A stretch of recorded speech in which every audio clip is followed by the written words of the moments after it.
Valsad RTO કચેરીમાં licence માટે અરજદારો ભારે હાલાકીનો સામનો કરવો પડી રહ્યો છે। સ્લોટ બુકિંગમાં 1 મહિના સુધીનું વેઇટિંગ છે, ત્યાં બીજી તરફ ટેસ્ટમાં ફેલ થવાના કિસ્સા પણ વધી રહ્યા છે। ત્યારે જોઈએ એક ખાસ રિપોર્ટ।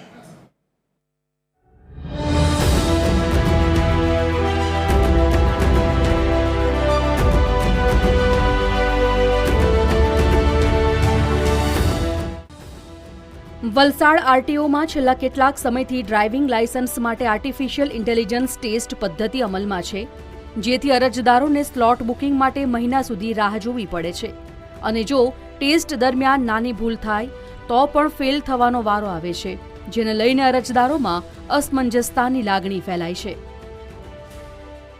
હમણાં જે સ્લોટ બુકિંગ દરમિયાન જે કોઈ બી સર્વરમાં પ્રોબ્લેમ આવે છે, ઘણા બધા સ્લોટ બુકિંગ થતા નથી, વારંવાર આરટીઓના ધક્કા ખાવામાં આવે છે અને આ વરસાદની ઋતુમાં વરસાદની સ્થિતિમાં દૂરના વિસ્તારમાંથી જે પણ નોકરિયાતો અને વિદ્યાર્થીઓ આવે છે તેની આની ઉઘણી અસર જોવા મળે છે।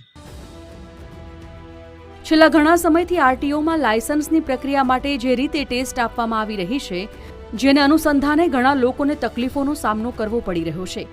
એઆઈ બેઝ ટેસ્ટને લઈને પણ અસમંજસ સર્જાઈ રહી છે।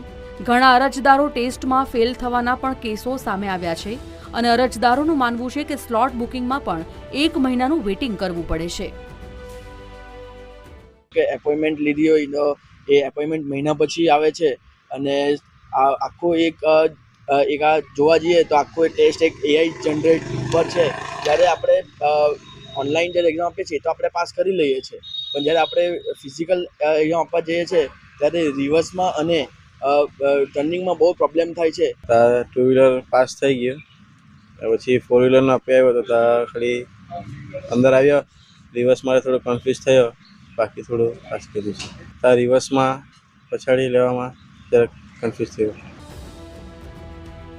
સમગ્ર મામલે TV13ની ટીમે આરટીઓ કચેરી પહોંચી અને રિયાલિટી ચેક કર્યું, જેમાં આરટીઓ અધિકારીઓએ જણાવ્યું કે ટેસ્ટ આપતા પહેલા અરજદારોને માર્ગદર્શિકાનો વિડીયો બતાવવામાં આવે છે। સ્લોટ બુકિંગમાં વેઇટિંગનું મુખ્ય કારણ આરટીઓએ 25%થી વધુ લોકો ટેસ્ટ માટે ન આવતા હોવાનું જણાવ્યું છે। તો જે રિઝલ્ટ છે એમાં મેન્યુઅલ ઇન્ટરફેરન્સ એકદમ ના બરાબર છે। જે આધુનિક તકનિક દ્વારા છે તો એનું જે પણ ડ્રાઇવિંગ કરશે, ટુ વ્હીલ હોય કે ફોર વ્હીલ હોય, તો એનું કેમેરા બેઝ એનાલિસિસ કરીને ફૂલ્લી જે ટાઈમ પણ નોટ થશે, એનું એનાલિસિસ પણ થશે અને ત્યારબાદ જ રિઝલ્ટ એનું જનરેટ કરવામાં આવશે અને જે રિઝલ્ટ જનરેટ થશે એમાં પણ અરજદાર છે ત્યાં કોઈ ક્યાં પણ સતી રહી ગઈ છે એ પણ ચોક્કસપણે પારદર્શક રીતે જાણી શકાશે। આરટીઓ દ્વારા આગામી દિવસોમાં સ્લોટ બુકિંગ અને ટેસ્ટ સંબંધિત મુશ્કેલીઓનું યોગ્ય નિરાકરણ લાવવાની ખાતરી આપવામાં આવી છે। જો કે અરજદારોને સમયસર સ્લોટ મળી રહે અને પારદર્શક વહીવટની સાથે પ્રક્રિયા સરળ બને તેવું સ્થાનિકો ઈચ્છી રહ્યા છે।